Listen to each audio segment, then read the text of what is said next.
دنیا اب وہ نہیں رہی تھی جو کبھی تھی۔ زمین پر رہنا قانوناً منع تھا۔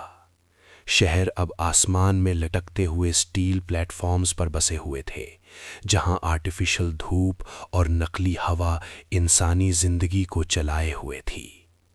اصلی زمین کو پرانا حصہ کہہ کر چھوڑ دیا گیا تھا، ایک ایسی جگہ جہاں صرف روبوٹس یا ریسرچ ٹیمز جا سکتی تھیں، اور وہ بھی اجازت کے ساتھ۔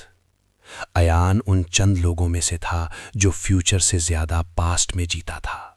جب لوگ اپنی یادیں چپس میں سیو کروا رہے تھے، ایان ان یادوں کی تلاش کرتا تھا جو دیواروں، کمروں اور خاموش جگہوں میں دفن ہوتی ہیں۔ اسی تلاش نے اسے اس پرانے سیکٹر تک پہنچایا جہاں ایک خستہ حال عمارت ابھی تک گرنے سے بچ گئی تھی۔ عمارت کے اندر اندھیرا تھا، لیکن صرف روشنی کا نہیں، جیسے ہوا بھی بھری ہوئی ہو۔ ایان دھیرے دھیرے چلتا ہوا آخری راہداری تک پہنچا۔ وہاں ایک دروازہ تھا، بالکل سیدھا، بالکل سادہ۔ اس پر کوئی نشان نہیں، کوئی وارننگ نہیں، مگر ایان کے دل کی دھڑکن اچانک تیز ہو گئی۔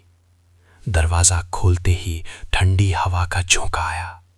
کمرہ بہت پرانا تھا، دیواریں لکڑی اور پتھر کے عجیب مکس سے بنی ہوئی تھیں، جو فیوچر کی کسی بھی ٹیکنالوجی سے بالکل مختلف لگ رہی تھیں۔ کمرے کے بیچ میں کچھ بھی نہیں تھا، نہ کرسی، نہ ٹیبل، نہ اسکرین۔ پھر بھی کمرہ بھرا ہوا محسوس ہو رہا تھا، جیسے کوئی موجود ہو۔ ایان نے قدم رکھا تو زمین ہلکی سی چرمرائی۔ اس نے محسوس کیا کہ کمرہ اس کے قدم گن رہا ہے۔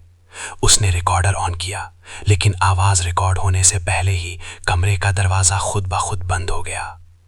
ذرا کو جب ایان کا سگنل اچانک بند ملا تو اس نے فوراً سمجھ لیا کہ کچھ غلط ہے۔ فیوچر دنیا میں سگنلز کا یوں غائب ہونا ناممکن تھا جب تک کوئی چیز جان بوجھ کر انہیں نگل نہ رہی ہو۔ ذرا ٹیکنالوجی پر یقین رکھتی تھی، لیکن اس کا ایک حصہ آج بھی انسانی خوف کو جانتا تھا۔ جب وہ عمارت میں داخل ہوئی، اس کے نیورل سینسرز گلچ کر رہے تھے۔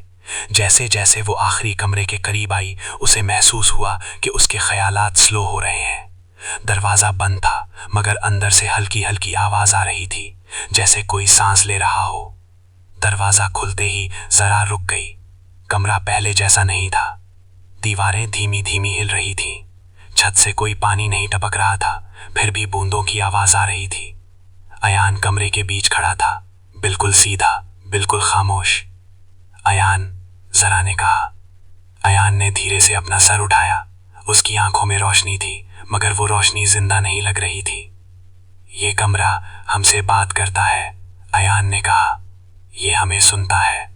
ذرا نے اسکینر آن کیا، لیکن ریڈنگز کا کوئی مطلب نہیں بن رہا تھا۔ کمرہ کسی انسانی ذہن جیسا ریئیکٹ کر رہا تھا، جیسے کوئی تیسرا موجود ہو جو نہ انسان تھا نہ مشین۔ دروازہ پھر بند ہو گیا۔ کمرہ اب خاموش نہیں تھا، اب وہ یادیں دکھا رہا تھا۔ ذرا نے اپنے بچپن کا کمرہ دیکھا، جو اصل میں کب کا مٹ چکا تھا۔ ایان نے اپنی ماں کی آواز سنی۔ کمرہ ان دونوں کے ڈر، ان کی تنہائی، ان کی تھکان کو محسوس کر رہا تھا۔ فیوچر میں لوگ زندہ نہیں رہتے، کمرہ بولتا تھا، آواز بنا زبان کے، صرف کام کرتے رہتے ہیں۔ وقت کا احساس ختم ہو گیا۔ ذرا کو لگتا تھا کہ صرف کچھ لمحے گزرے ہیں، لیکن ایان کہہ رہا تھا کہ یہاں دن بیت چکے ہیں۔ کمرہ انہیں دھیرے دھیرے اپنا حصہ بنا رہا تھا۔ ذرا نے سمجھ لیا کہ یہ کمرہ صرف جگہ نہیں، یہ ایک زندہ شعور تھا جو پرانی دنیا کے درد سے بنا تھا۔ یہ زندہ رہنے کے لیے انسانی یادوں کا سہارا لیتا تھا۔ یہ کمرہ ایک کو چھوڑ سکتا ہے، ایان نے آہستہ کہا، دوسرا یہیں رہ جاتا ہے۔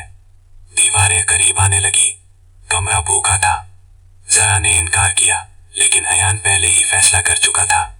اس نے اپنی نیورل ڈیوائس کمرے کے مرکز میں پھینک دی۔ کمرہ چیخا، چیخ آواز کی نہیں، محسوس کی۔ دروازہ کھل گیا۔ ذرا باہر گر پڑی۔ پیچھے صرف مٹی اور خاموشی تھی۔ عمارت غائب ہو چکی تھی، جیسے کبھی تھی ہی نہیں۔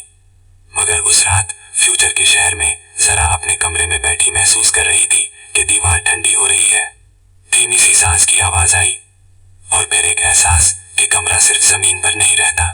وہ جہاں یادیں ہوتی ہیں، وہاں آ جاتا ہے۔